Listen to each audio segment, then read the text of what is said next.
எல்லாருக்கும் வணக்கம். இன்றைக்கி சாப்பாடு மிச்சமாயிடுச்சு. ஸோ அதில் வந்து தோசை ரெடி பண்ணிடலாம் அப்படின்னு தான் ரெடி பண்ணேன். இது பார்த்திங்கன்னா மாவு இல்லாதப்போ கூட இந்த மாதிரி ட்ரை பண்ணலாம்.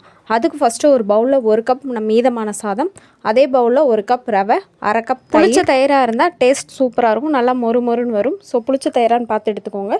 கொஞ்சம் தண்ணி ஊற்றி நல்லா மிக்ஸ் பண்ணி விட்டுரு. மூடி போட்டு ஒரு 10 நிமிஷம் ரெஸ்ட்டில் விட்டுருங்க. 10 நிமிஷம் கழித்து எடுத்து பார்த்திங்கன்னா ஓரளவுக்கு திக்காக இருக்கும்.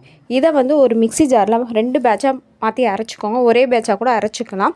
அரைக்கும்போது தண்ணி பார்த்து ஊற்றிக்கோங்க. ஏன்னா ஆல்ரெடி நம்ம தண்ணி ஊற்றி தான் ஊற வச்சுருக்கோம், இல்லைன்னா மாவு ரொம்ப தண்ணி ஆயிரும். ஸோ இதை ஒரு பவுலில் மாற்றிட்டு நம்ம டேஸ்ட்டுக்கு ஏற்ற மாதிரி உப்பு சேர்த்துக்கோங்க. இப்போ ஸ்டவ் ஆன் பண்ணி தோசைக்கல்லை வச்சுட்டு அது ஹீட் ஆகட்டும். மாவு பார்த்திங்கன்னா இந்த பதத்தில் இருக்கணும். ரொம்ப தண்ணியாகவும் இருக்கக்கூடாது, ரொம்ப திக்காகவும் இருக்கக்கூடாது. ஸோ கல் சூடாகவும் நம்ம அரைச்சி வச்ச மாவை வந்து தோசை மாதிரி ஊற்றி நெய்யோ இல்லை எண்ணெயோ ஊற்றி எடுத்திங்கன்னா நல்லா மொறு மொறுன்னு தோசை ரெடி ஆகிடும். மாவு இல்லாதப்ப இந்த மாதிரி ட்ரை பண்ணி பாருங்கள். டேஸ்ட் உண்மையிலே அல்டிமேட்டாக இருக்கும். ஸோ இந்த வீடியோ பிடிச்சிருந்தால் லைக் பண்ணுங்கள். பாய்.